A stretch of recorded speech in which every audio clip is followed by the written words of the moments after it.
মাত্র ৬ দিনের সফর, কিন্তু এই ৬ দিনে বদলে গেছে বাংলাদেশের কূটনৈতিক আলোচনার কেন্দ্রবিন্দু।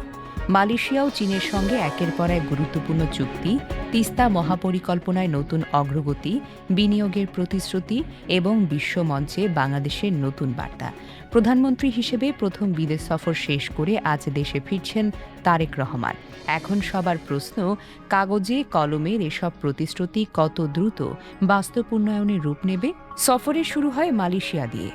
রাজধানী কুয়ালালামপুরে পৌঁছালে প্রধানমন্ত্রীকে রাষ্ট্রীয় মর্যাদায় স্বাগত জানানো হয়।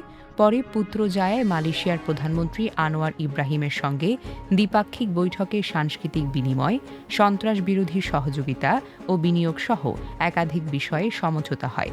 দুই দেশ ২০২৭ সালের মধ্যে মুক্ত বাণিজ্য চুক্তি বা এফটিএ সম্পন্ন করার লক্ষ্য নির্ধারণ করেছে।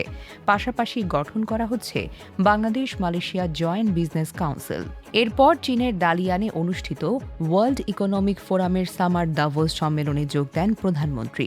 সেখানে জলবায়ু নেতৃত্ব বিষয়ক অধিবেশনে বক্তব্য দিয়ে তিনি নদী ও খাল পুনর্খনন, ব্যাপক বৃক্ষরোপণ এবং নবায়নযোগ্য জ্বালানির ব্যবহার বাড়ানোর পরিকল্পনা তুলে ধরেন।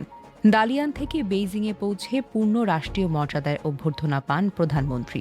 চীনের প্রধানমন্ত্রী লি কিয়াংয়ের সঙ্গে বৈঠকে দুটি চুক্তি ও ১৩টি সমঝোতা স্মারক সই হয়। বিনিয়োগ, সবুজ উন্নয়ন, কারিগরি শিক্ষা, মানব সম্পদ, গণমাধ্যম, বাংলাদেশ থেকে চীনে কাঁঠাল রপ্তানি সহ বিভিন্ন খাতে সহযোগিতার পথ খুলে যায়।